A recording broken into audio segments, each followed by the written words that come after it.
បុកប្រហុកជាមួយនឹងត្រីឆ្អើរខ្ញុំសាកធ្វើឲ្យប្តីខ្ញុំញ៉ាំជាមួយគាត់ចេះញ៉ាំអត់សម្រាប់ខ្ញុំវិញគឺខ្ញុំញ៉ាំអស់បាយច្រើនមែនទែនដោយសារខ្ញុំចូលចិត្តចឹងដំបូងបំផុតគឺខ្ញុំដាក់កម្ដៅត្រីឆ្អើរជាមួយនឹងប្រហុកខ្ចប់ជាមួយនឹងស្លឹកម្ដេងសិនណាហើយបន្ទាប់មកគឺខ្ញុំដាក់លីងជាមួយនឹងខ្ទឹមសខ្ទឹមក្រហមម្ទេសខៀវម្ទេសក្រហមត្រីឆ្អើរអ្នកទាំងអស់គ្នាត្រូវតែកម្ដៅដើម្បីឲ្យវាស្រួយស្រាប់ឆ្ងាញ់ហ្មងតែបើសិនជាយើងអត់កម្ដៅទេគឺអត់សូវឆ្ងាញ់ទេហើយបន្ទាប់ពីកម្ដៅហើយគឺយើងបេះសាច់ដូចខ្ញុំអញ្ចឹងមកបេះសាច់ហើយយកមកបុកឲ្យត្រីឆ្អើរនឹងម៉ត់អីអស់ហើយសិនមកចាំដាក់ជាមួយខ្ទឹមសខ្ទឹមក្រហមម្ទេសក្រហមម្ទេសខៀវយើងតាមក្រោយណាបុកវាឲ្យម៉ត់ទាំងអស់ហ្មងហើយលួចដាក់ជាមួយក្រូចសើចមកបន្តិចមកព្រោះអីដោយសារប្រហុកយើងដាក់ជាមួយនឹងក្រូចសើចគឺវាឈ្ងុយហើយឆ្ងាញ់បន្ទាប់មកគឺចាំយើងដាក់ប្រហុកហ្នឹងចាំយើងច្រាមហើយចាំយើងដាក់ចូលណាបងប្អូនហើយដាក់ប៊ីចេងហើយនឹងស្ករក៏ដាក់អំបិលទេមានណាគេធ្វើប្រហុកដាក់អំបិលទេសម្រាប់ខ្ញុំគឺខ្ញុំដាក់ស្ករត្នោតព្រោះដោយសារខ្ញុំមាន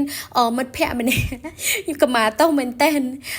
ធ្វើប្រហុកគឺដាក់អំបិលប្រហុកក៏វាប្រៃស្រាប់ហើយយើងអត់មានត្រូវការអីដាក់អំបិលទេបន្ទាប់មកក៏ខ្ញុំដាក់ចូលក្នុងចានទូចខ្ជិះខ្ជូតរបស់ខ្ញុំនេះឯងអ្នកនរគ្នាអាចារ្យធំគឺអត់ខ្ចីដាក់ទេមកដាក់អាចារ្យទូចនេះឡើងវេទនាបន្ទាប់មកសល់ខ្លះគឺខ្ញុំដាក់ចូលក្នុងប្រអប់ដាក់ក្នុងទូខ្ញុំរៀបបន្លែមានតកួនមាន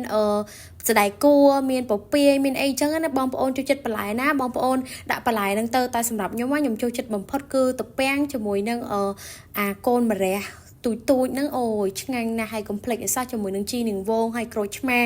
អើយអ្នកទាំងអស់គ្នាតំណងណាខ្ញុំគ្រាន់តែមើលវីដេអូនេះក៏ខ្ញុំហៀទឹកមាត់មួយសាទៀតដែរហើយច្បាច់ជូរក្រូចមកចុចទំពាំងជាមួយប្រហុកមកជាតិយកទៅណាមិនអស់ផងធ្វើតែប៉ុណ្្នឹងគឺឆ្ងាញ់ហ្មងកូនម្រះញ៉ាំជាមួយប្រហុកចឹងហើយគឺឆ្ងាញ់ណាស់ស្រួយស្រាប់ល្វីងតិចៗអូយជាតិហ្មងអ្នកទាំងអស់គ្នាខ្ញុំសាកឲ្យប្តីខ្ញុំញ៉ាំមកនិយាយពីថាចុចប្រហុកគឺខ្លាចដល់ព្រោះដោយសារប្តីខ្ញុំគឺគាត់ចាញ់ក្លិនណាញ៉ាំបានប៉ុណ្្នឹងគឺអាល់ហាំឌុលីឡាហើយ